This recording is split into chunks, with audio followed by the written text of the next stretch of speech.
Jaya Radha Madhava Kunja Bihari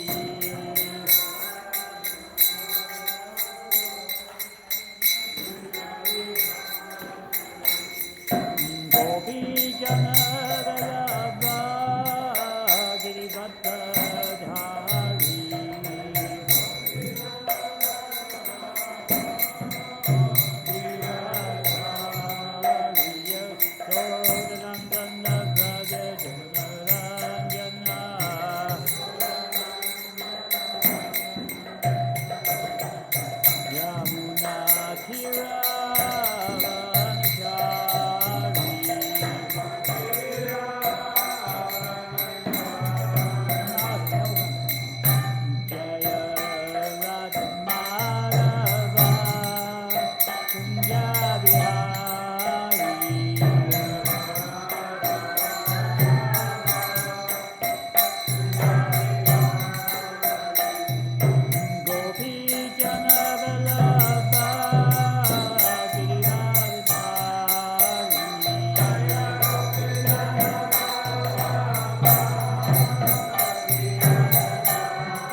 Jaya Mr. Pata Mahamsa Prabhupada Sri Radhi Venkateswara Sri Bhaktivedanta Swami Maharaj Srila Prabhupada Ki Nanta Koti Vaishnava Vrinda Ki. Oh, glory to the assembled devotees. Oh, glory to the assembled devotees. Oh, glory to Sri Caitanya Charitamrita Ki. Gaura Premananda. Hari Hari Bo. Jaya Jaya Sri Chaitanya Jaya Nityananda Jaya Dvaita Chandra Jaya Gaura Bhaktivinoda Jaya Jaya Sri Chaitanya Jaya Nityananda Jaya Dvaita Chandra Jaya Gaura Bhaktivinoda.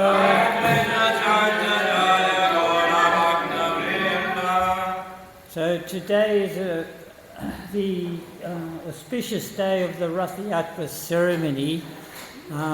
It's also the disappearance day of two prominent devotees of the Caitanya Leela, Swarup Damodar Goswami and Shivananda Sen.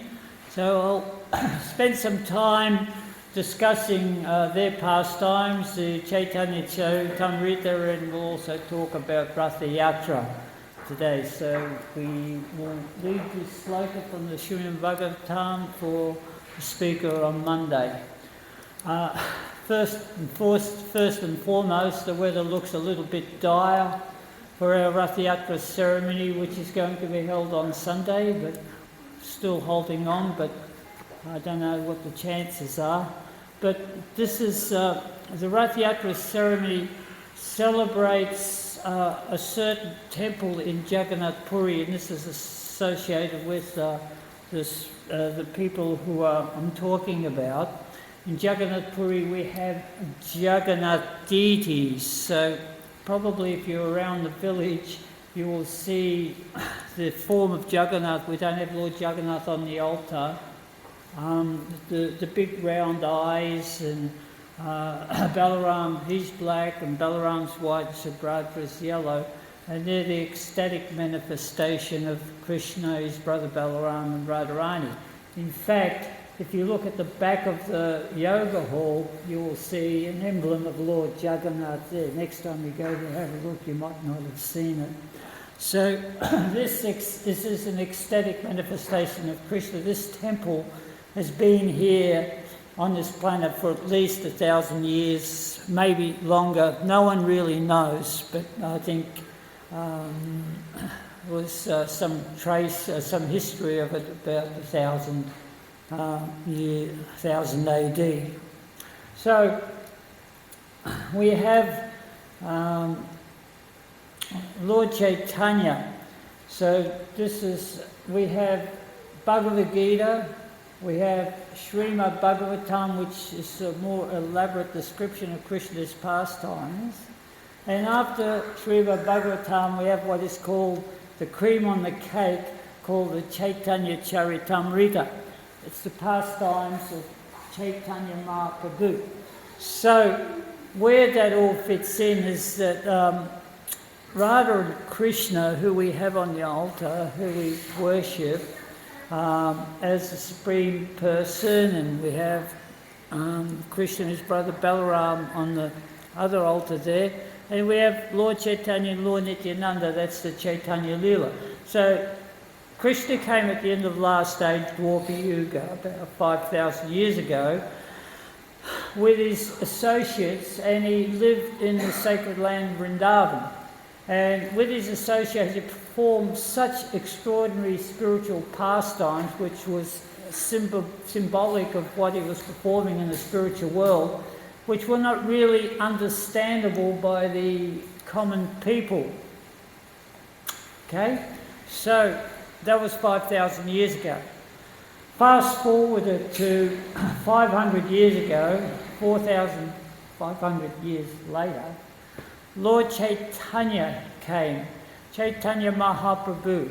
Now Caitanya Mahaprabhu is a direct incarnation of Krishna, but he's also Radha and Krishna combined. So as we see, Krishna was black. Actually Radharani was golden, but we have marble here, so we didn't have golden marble to carve out of, so Radharani's white, but she's the colour of molten gold, a beautiful golden colour. So he combined, so he had a golden form, and he had a couple of specific functions there, and one of his functions was that he wanted to make the Vrindavan pastimes of Krishna understandable and approachable to everybody, even those people who had no qualification for spiritual life. Sometimes we see in ecclesiastical orders that if you want to approach a higher form of relationship with God, you have to undergo a lot of training, right? You have to go to a seminary or a monastery or an ashram. Just I suppose you can relate, if you want to become a high yogi, you have to sort of do level 1, level 2 and level 3 and so on and so forth. But Lord Chaitanya, he overlooked all that. He just made this available to everyone, irrespective of your guna and your karma. Usually to understand the highest aspect about the Lord, you have to embody the mode of goodness. But somehow or other, with the love that Krishna, spread of Krishna, the mode of goodness actually becomes, one becomes absorbed in the love of Krishna, and the mode of goodness appears simultaneously. So remembering Lord Chaitanya, he's Krishna himself, and he's come to the world to actually taste that sweetest of Krishna and Sri Radha's love, and to actually give it to everybody. That's the highest love that one can experience of Supreme Personality of Godhead. So how does this come about? What's the qualification? Well, one just has to be willing to give it a go, to try it. There's no qualifications. You just have to have sincerity of the heart. So Krishna says in the Bhagavatam, it said, Krishna Varnam, Krishnam, Sangapangastra, Parashadam, that simply by chanting the holy name of Krishna, the greatest of the greatest treasures of the heart are revealed, and the spiritual world becomes manifest to the heart of the devotee. So I'll just go back here, take up.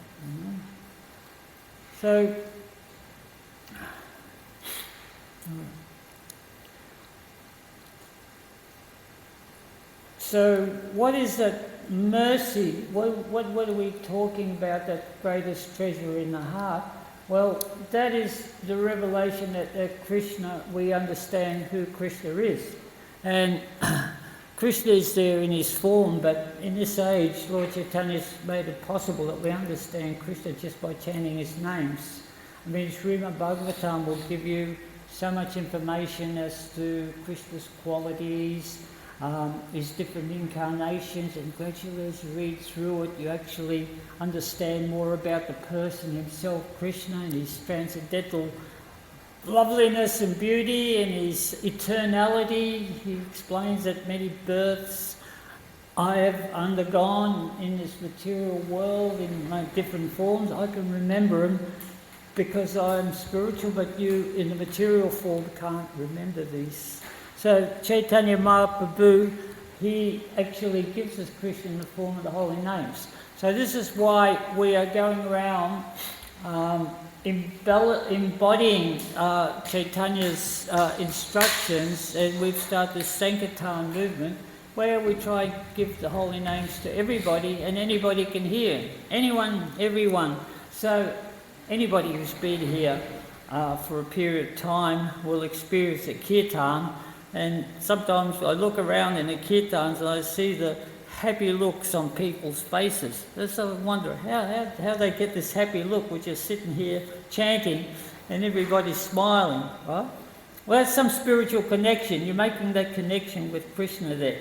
So this is through the mercy of Lord Chaitanya, who actually came and he opened up the floodgates of the love of God here. This is the age of Kali. Normally it's the age of quarrel, hypocrisy,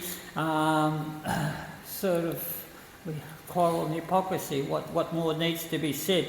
People are mean, short-tempered, short-lived, unlucky, and it's very easy to become disturbed at so many things. It's not just like from the moment you get up, something's not right, you stub your toe on the bed, or something's not there, you've run out of toothpaste, or it's raining and your tent's wet, or there's a snake in your tent.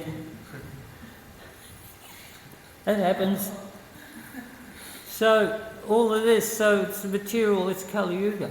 So the chanting of Hare Krishna actually puts one into a spiritual frame of mind where you can actually go beyond the material and understand what spirituality really means. It begins with the chanting of the Lord.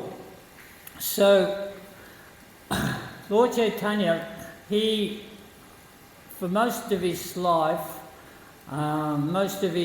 after he becomes sannyasi, he went to Jagannath Puri to relish that association with Lord Jagannath.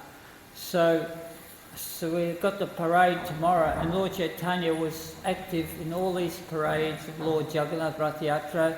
He would stand at the back of the temple, because if you got too close to Lord Jagannath, he would embody the symptoms of ecstasy and faint and roll on the ground and show the highest manifestations. So manifestation of spiritual ecstasy are way beyond what we can experience here. Sometimes we have joy, tears come out our eyes, we begin to sweat or shake, but there is manifestations of ecstasy beyond that. And Sri Caitanya Mahaprabhu, being Radha and Krishna, he experiences because actually this was the secondary purpose. So first of all, Lord Chaitanya came to give us all this chanting of the Hare Krishna Maha Mantra so we could all experience the spiritual ecstasy. And this is the process of self-realization for this age. Before, in other ages, used to be yoga, other ages, elaborate temple worship, other ages, Agnihotras, fire ceremonies. But all of that required time, patience, steady of mind, but in Kali Yuga that's not really possible to do all this. So therefore this chanting process is the recommended process, and it's easy. And you can understand in our day and age because it's musical. Everybody likes music, right? Everybody's got their favourite musicians or whatever. So actually all this music comes from the ragas of the Vedas anyway, different sort of ragas. But the chanting of Hare Krishna, we never get sick of it. We may put on our favourite musicians. We all have our favourites. I won't embarrass myself by telling you who my favourites were. But after a while, you think, oh, I'll put this on. I haven't heard it for a few years. And you put it on, it's still the same. Still the same music. I can hear it. Or if you just really get excited about your favourite entertainer and you, oh wow, he's got a new record, I'll put that on and I'll hear it again, Yeah, but after a while you said, oh, I've got this record here, I've heard it, yeah, I'll put it on, I love it, no, I don't want to hear it, I'll put it on, no, okay. And then, oh, that was so good, I'll put it on again. After a while you go, I don't want to hear it. It's a material sound vibration. Everything in the material world actually is finite. You get sick of it, or it doesn't last. So Krishna's love is there through his holy names, and it's ever increasing. We've been chanting Hare Krishna so many years, and we're not sick of it, as you can tell. And actually, there's so many different ways you can chant it, and the sweetness actually increases. They say what is sweet in the beginning becomes bitter in the end, and what's bitter in the beginning becomes sweet in the end. So Krishna's name is not bitter, but the sweetness just is ever increasing. So this is the process of spiritual life. It is unlimited. So what I want to discuss at the moment is, so that's Lord Chaitanya's external purpose, to give everybody the holy names so we can all take part in this movement. But Lord Chaitanya also had an internal purpose. Remember, he was Radha and Krishna combined, so he came in this form because he could not understand how Radha, who's there on the altar, served him so nicely, and he was very happy with her service, but whatever service she gave him, she was much happier in the fact that he was happy with the service. So she beat him, she surpassed him, not only Radha but Vishaka and all the friends. They were actually even happier than Krishna was. They were all happier than Krishna. He was getting the service, he was happy with it, but everybody else was more ecstatic. So he said, hey, I'm Krishna, I created all this, and yet somebody's actually surpassed me in the happiness. So how is this happening? Let me try it. So therefore he came as Radha and Krishna to experience this happiness, the happiness of service from Radharani and all her associates. So that was his internal purpose. And to understand Krishna's love, in the Caitanya Charitamrita, Krishna Kaviraj states, the internal purpose of the Lord was revealed in its most perfect and complete form by the descent of Lalita Shakti in the form of Svarup Damodar Goswami. So in Krishna Lila, Krishna had all his friends, and the friends of Radharani's always were there by his side, correcting Krishna or enhancing Krishna's pastime. Radharani's best two friends were Lalita and Vishaka. They were just the most precious of Radharani's friends, and they were exalted personalities. So it's said here that Lalita was reincarnated, because when Lord Chaitanya came, he came with his associates. They're all the same associates as Lord Krishna, just that they came in different bodies to associate with Lord Chaitanya, right? So Lalita came in the form of Swarup Damodar Goswami. So we are celebrating his disappearance day today, so there's appearance and disappearance. So Lalita said that actually Radharani had expansion. She's from the spiritual world, she's an expansion of Krishna, she's of spiritual substance, and Lalita was the same. So she was an expansion of Srimati Radharani, so non-different from Radharani. So in Caitanya Leela, when Swarup Damodar Goswami came, he was the expansion of the mood of servitude.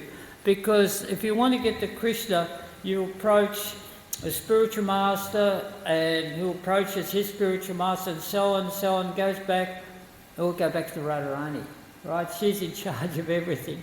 So if you get Radharani's mercy, and she is so merciful, so if you ever have a hard time, you're doing, it's not working for you, just look at Radharani and ask Radharani for help.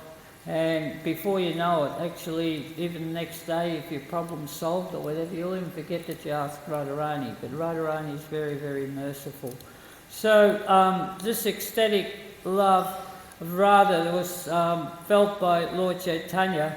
It was there in Swarup Damodar's pastime. We facilitate Lord Chaitanya's understanding of Krishna in this material world. So, also, Swarup Damodar had a fellow associate, intimate associate, Ramananda Roy, and Ramananda Roy was Vishaka. So, therefore, Lord Chaitanya, in his form, in his mood of Radharani, was surrounded by Lalita and Vishaka, right? So, they were always there with him. And he actually in the last 12 years, became oblivious of the material world. He no longer related to the material world. So all his associates had to protect him and facilitate him and enhance his pastimes of how he could understand his relationship with Krishna in the mood of Radharani. So while Swarup Damodar Goswami was serving Krishna in this mood, he wrote a notebook. It is said that there were two famous notebooks. Well, one was written by Murari Gupta, who wrote about Lord Chaitanya's early pastimes, and then Swarup Damodar wrote notes, notes talking about Sri Caitanya Mahaprabhu, who also gave elaborate instructions to his intimate devotees, who actually then went to Vrindavan, and they rediscovered Vrindavan. So if we go to Vrindavan now, we'll see all the holy places of Krishna, all the temples and everything. They come from 500 years ago, when Lord Chaitanya told the disciples to go there and find these places, rediscover these places. He went there himself also for a short period of time. So, Swarup Damodar wrote down all his pastimes, a very, very elaborate notebook, and he had one disciple who was, this is sort of, I'm trying and balance both, keep it sort of, more information about Swarup Goswami and sort of keep it real at the same time. So, who was the disciple of Swarup Damodar Goswami? Anybody remember? Starts with R.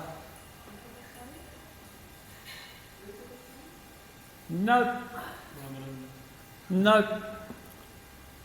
Keep going. Starts with R? Huh? Raghunath Das Goswami. There's 6 Goswamis. So if you have a look at this little corner, just where the Pujari now is putting the flowers on that very, very picture. How coincidental is that, right? That's the 6 Goswamis. So they were Lord Chaitanya's most intelligent, committed followers, and he sent them all to Vrindavan. Go to Vrindavan, discover the lost places. So ultimately Raghunath Das went to Vrindavan, and you remember that notebook. It's called what is it called? I've got it written down here. Anyway, the Karyacha. So that's the notebook that Swarup Damodar wrote called the Karyacha. So he got him to memorise the whole Karyacha. And then when Raghunath went there, Lord Chaitanya disappeared. He was so saddened by that. And they said, no, don't do anything rash. He said, I won't commit suicide. My Lord is gone. He said, you've got so much knowledge. And then they asked a great devotee called Krishna Das Kaviraj, can you please record the pastimes of Chaitanya Mahaprabhu? It's gone now. It's going to be forgotten. So, for the benefit of the people in the future, please tell us about the pastimes of Chaitanya Mahaprabhu. So, Kaviraj Das Goswami then got two notebooks. He got the notebook of and Murari Gupta. Somebody's been awake, yeah, it's good. So Murari Gupta, so then he spoke about the early Leelas, and then later on, about the later Leelas, he got it all off Swarup Damodar. So actually the Chaitanya Charitamrita, you can say that's just a compilation of the Karyacha by Swarup Damodar Goswami in the later pastimes of Sri Chaitanya Mahaprabhu. Oh, that's so in the last 12 years, while Lord Chaitanya remained in Puri, Ramananda Roy and Swarup Damodar Goswami in their mood of Lalita Vishaka, they remained with him 24/7. Lord was not responsible for his own actions. There were so many amazing pastimes that were enacted.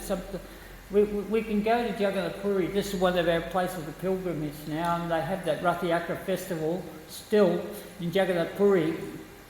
And it's like how many people come to the festival, which is tomorrow, by the way, in India. You can see it online. Oh, a bit more. I thought about 5 or 6 million people go to that. They crowd into the town and they will watch the parade, Jagannath. And when Lord Chaitanya was present, he would do this parade, and Swarup Damodar, he was a really expert singer. And so while Chaitanya Mahaprabhu was in this ecstasy of a love of Krishna, he's going, tell me, how do I find Krishna? Where is Krishna? How do I find him? And he was really frantic. He was just in that mood of Radharani, just totally like a lover's lost, a lover's lost her lover, or like that. Where do I find him? Where's he gone? So then Swarup Damodar Goswami was an expert singer, beautiful singer, and he would sing from Gita Govinda, songs by Chandidas and Vijayapati, and he would placate Lord by beautiful songs about Krishna. Ramananda Roy, he was expert at reciting dramas, because in his mood of Arjuna he wrote so many dramas. And so then they would placate Lord Chaitanya, but he'd escape. Sometimes he'd escape and he'd go running down the beach, thinking that the sand dunes will go downhill in Vrindavan. They would go chasing after him, bring him back. Sometimes he would pass out. So this is Chaitanya Charitamrita, talks about all these wonderful pastimes. So also it describes that Lord Chaitanya had his devotees and they were in the different moods. Just like in that mood of servitor, he had his servant Govinda who would look after his needs, feed him, massage him and everything. Friendship, he had Ramananda Roy, who was an incarnation of Arjuna, so Krishna Arjuna, Bhagavad Gita, so friends. So that's the associate, this associate from the last Leela. In the parent relationship, Paramananda Puri, he was the incarnation of Uddhava, and I'm pretty sure he was a disciple of Madhavendra Puri, Lord Chaitanya's spiritual master, or Ishvara Puri. So he got, good brother of Ishvara Puri. So he had a parental affection for Lord Chaitanya. And on the highest conjugal, on the highest parikya rasa, intense love of God, said that Gadadhar Pandit, Jagannatha Pandit and Swarup Damodar embodied the highest ecstasy. So Sri Chaitanya Mahaprabhu's heart was won over by loving attitude of these devotees. He was obliged to them in the worship, facilitating his pastimes and their joy. There's one quick story about Swarup Damodar friend. He had a really, really good friend. His name was Pundarik Vijayanidhi. And what we know about Pundarik Vijayanidhi, he was this sort of very, very opulent looking guy. So this is a part of devotional service. We don't have to become impoverished and give up all of our possessions. If we utilise everything in Krishna's service, then Krishna can reward us according to our desires. So Pundarik Vijayanidhi, very rich, slick hair, beautiful robes, but he was a great devotee to the Lord. As soon as he began to relish the Lord's pastimes, he just went into ecstasy. So all the devotees would come to this Rathyatra festival from Bengal, and it was like a month pilgrimage, and they would stay, this is India, they would stay 3 months and then they would come back. Sometimes they'd stretch it out to 4 months, so they were gone for 6 months. And in the other 6 months they'd earn an income, right? Make a living, sort of do whatever they had to do, harvest the crops, make their trade, and then they'd go back to Jagannath Puri to see Lord Chaitanya and see the Rathyatra ceremony and the Gundicha Marjanam, Janmashtami. It's festival season coming up now. This is like the Chatamas, the rainy season. We are really experiencing rainy season. In India it is sort of rain for 4 months there. So here it's rain all the time at the moment. So Pundarik Vijayanidhi came with everybody, and he just saw that on the Rathyatra day, the priests, like what we sort of call them pujaris, they were putting this real starched cloth on Lord Jagannath when they would take him to the cart. And that starched cloth had this tapioca starch in it. I forget what it's called, Murray? Is it Murray? I think so. So he was saying, oh, Lord Jagannath's so uncomfortable, they got this starched cloth on him. Why didn't they wash it? You know, these pujaris are useless, they're hopeless, they're slack, they should have washed it. Now the Lord's uncomfortable with this Murray around his. And he was talking about that like that to Swarup Damodar also. Why are they doing this, you know, the pujaris? And of course in Jagannath Temple, how many pujaris are there? It's like 300 and something pujaris. The Lord Jagannath gets 64 offerings a day. We do 6 offerings a day. Lord Jagannath gets 64 offerings a day, and it just goes on. And if we go to Jagannath Puri, then we stand outside the temple, one of those pujaris will come out and sell us some prasadam. That's how they make a living, isn't it? You know, Jagannath prasadam is just amazing. So this was going on. So that night, Vijayanidhi went to sleep, right? And Lord Jagannath, Lord Balaram appeared in his dreams, and they had that cloth, right? And they started beating him around the cheeks with that cloth. Said, look, these pujaris, they're our servants there. They've been serving us in this tradition, what they do, and we are happy with their service. You shouldn't criticise them, because they're very dear to us. And they whacked him around the cheek with this cloth, right? In his dreams, right? But he woke up in the morning and he had all these puffy cheeks, right? His cheeks were just all so swollen up, right? And Swarup Damodar, what happened? What happened? He said, oh, Lord Jagannath and Lord Balaram beat me up in my sleep, right? For criticising the pujaris. So anyway, that was some of the pastimes there. And then in the early days, Swarup Damodar also came from Navadvip, and when Lord Chaitanya took sannyas, he went to Gaya, and he also took sannyas, but he didn't go through all the ceremonies, all the obligations, the Shraddha ceremonies, the study of all the different sutras or whatever, or wearing a saffron dress or dandi. He just put on mendicant cloth and went to Jagannath Puri to serve Lord Jagannath. And soon after Caitanya Mahaprabhu departed, then he left on the Rathyatra day. So,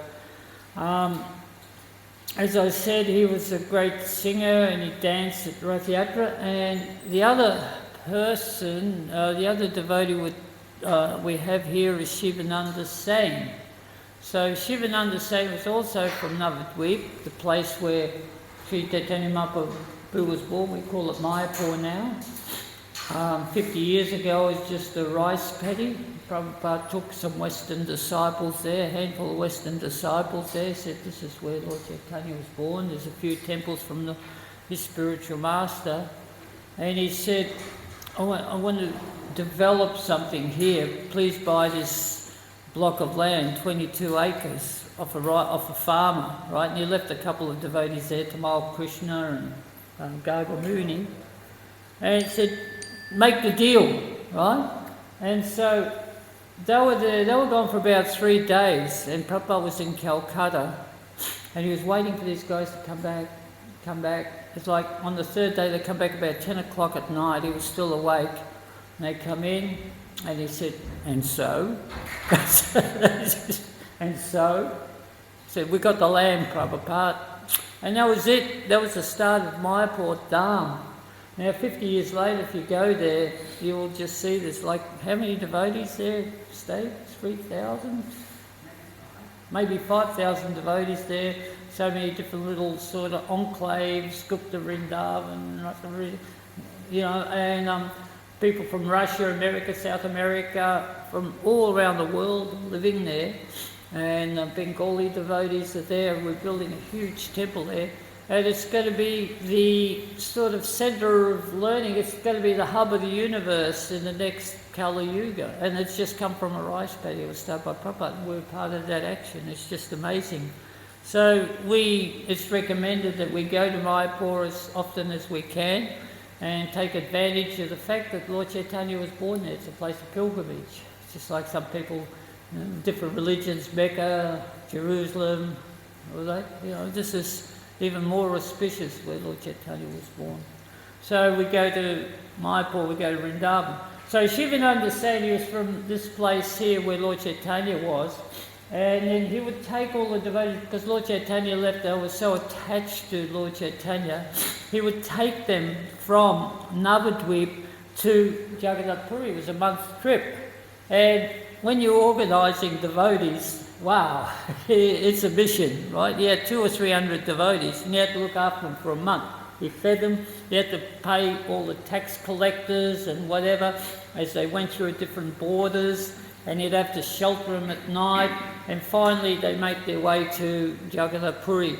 And Shivananda Sen was very, very popular with all the devotees, and Lord Chaitanya actually loved the whole family. He loved Shivananda Sen and his sons, and he asked about everybody. In fact, there's a Leela where actually one of his sons was a baby, about the size of Uma, I guess, and he was crawling around, and he grabbed Lord Chaitanya's toe and started sucking on his toe, right? So Lord Chaitanya let him do that, and Chaitanya said his name should be Puri.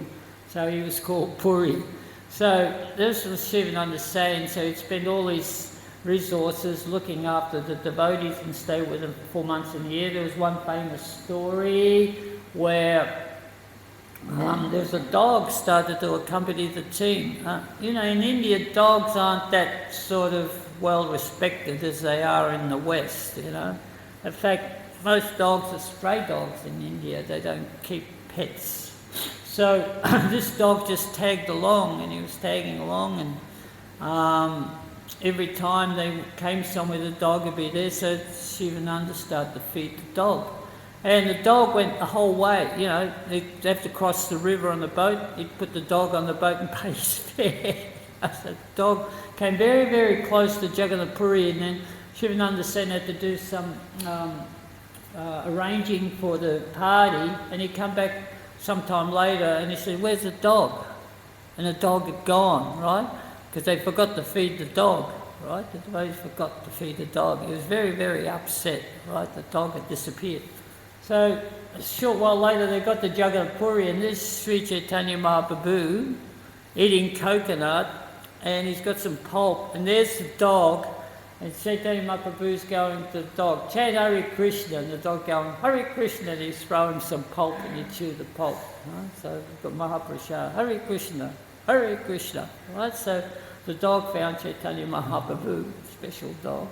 And then shortly after, the dog went missing, and they realised he'd gone back to the spiritual world. So that was a really wonderful pastime about Shivananda saying there are other pastimes, but at this point in time I think I'd be happy to sort of leave it at that. And it was all to do with the Rathyatra ceremony that the Lord, we're going to talk, Garuda's going to talk about it more prolifically tomorrow, so I won't mention much. So if you want to find out more about the Rathyatra ceremony, come to the class tomorrow.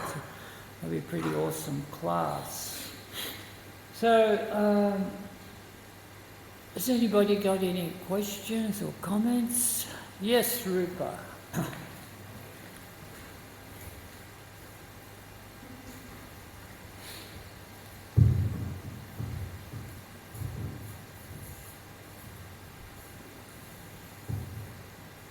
So I've got a few questions. One is, we hear and read about Lord Caitanya Mahaprabhu's pastimes of Rathyatra and Puri. And is there any stories of other Rathyatras in India that Lord Caitanya, was there other Rathyatras at that time? There was only one Rathyatra in India. ISKCON is the only organisation, I think, that has instituted Rathyatras in all the other cities. Now, what may be a little bit confusing is that you see many Rathyatra carts around southern India, and they build these carts in the mood. So you've seen the Rathyatra carts, it's like one huge canopy, and it actually represents a temple, right? So that's how they built the temples in those days. So there are very elaborate carts that have been built to take the deities around the enclave there on certain celebrations day. But as far as Rathyatra goes, that refers to Lord Jagannath, and there was only one Lord Jagannath in there. It was very symbolic there. The second question was, you were saying that Krishnadas Kaviraj, he got the diaries from Murari Gupta and Sri Damodar Swami. Was he present throughout Lord Chaitanya's pastimes? Krishnadas Kaviraj, I have to actually, I think he came from Navadvip and he went to Vrindavan. Possibly it may have been to some, it's sort of, I remember he was in Navadvip after Sri Caitanya Mahaprabhu left, and all the devotees would go see him like Srinivas, and they would see Krishnadas Kaviraj, and he moved to Vrindavan, so possibly not. Or very late in the stage, and Lord Chaitanya was in Jagatpuri and Krishnadas Kaviraj may not have been there. He wasn't going to the parikrams, it wasn't an intimate associate of Chaitanya Mahaprabhu from what I understand. Yeah. And the last question was, you mentioned Caitanya, Jagannath and Sri Damodar were in the conjugal. In the Parakya Rasa, yeah. Yeah, so highest how ecstasy. is Radharani? Jagannath is... and who else did I mention? Who was it? Jagannath and Sri Damodar. So Jagannath, he was... Jagannath, it said he was an incarnation of Satyabhama, who's actually another manifestation of Radharani also. Yeah. What about Sri Damodar? Who was he? Swarup Damodar was Lalita. Yeah. And who was the third one? The first one was Gadadhar. Gadadhar, who's the embodiment of Radharani in the Panchatattva. Yeah. Thanks for those technical questions. I'll have to check out on Krishnadas Kaviraj. Yeah.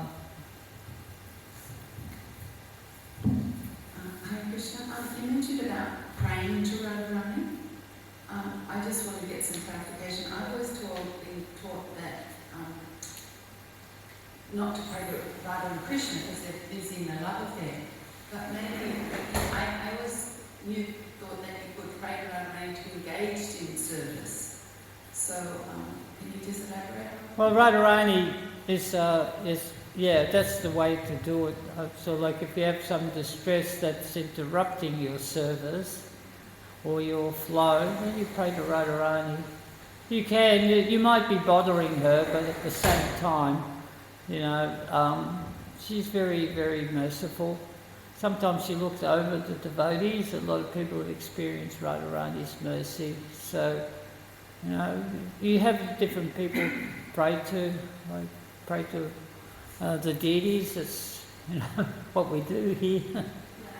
We serve, and, you know, we just pray that our service is uninterrupted. So. I just don't pray. I think I personally don't go out of the way to pray to Radha and Krishna. Different But, times. You know, Krishna Radha and Bonnie time, I feel like they've got Yeah. more time. Srinivas, Well- Jagannath, Lord of the Universe, he's got more time than I always think, but I've never thought just to pray to Radharani without Krishna. Yeah, well, Radharani, you can't get to Krishna without Radharani, so you sort of like understand that aspect. So, yeah, you could ask Radharani. Doesn't hurt. In fact, you know, people have had really awesome experiences there. One question. Yeah, sure.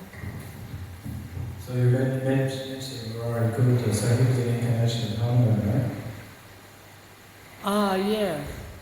So were there many other, I can't remember, were there many other associates of Lord Chaitanya who were coming from Lord Ram's pastimes? Yes, there was. If you look up the Guru Ganesh Dipika, you'll find that there was Murari Gupta.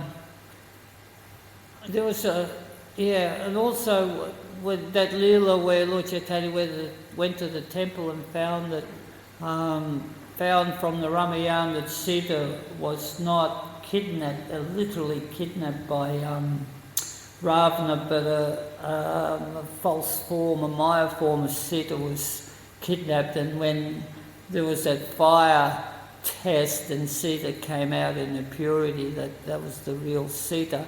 He showed that to some other devotee. It wasn't Murari Gupta, I know, it was some other devotee who couldn't sort of get it out of his mind that Sita had been touched by the demons, right? So I forget who that devotee was, so there was that one at least. But just like in Krishna Leela, there were so many associates that came from Ram Leela, especially in Mathura, right? Because, you know, the washerman and the flower seller, and a lot of those, they were from Ram Leela, right?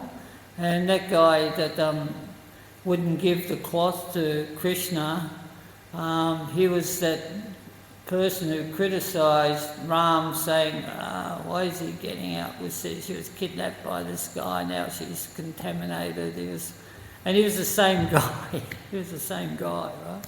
Krishna took care of it. So that was the Ram Leela. So, you know, I can't remember offhand, but another one I'll check out. Good questions. Wasn't it also the gopis were from Ram Leela? Some of the gopis from Ram Leela. Sages of Dandikarani, right? Correct, yeah. They desire the conjugal relationship. So, yeah, Guru Ganesh Dipika would actually give you that answer. I lost my copy on the plane once, unfortunately.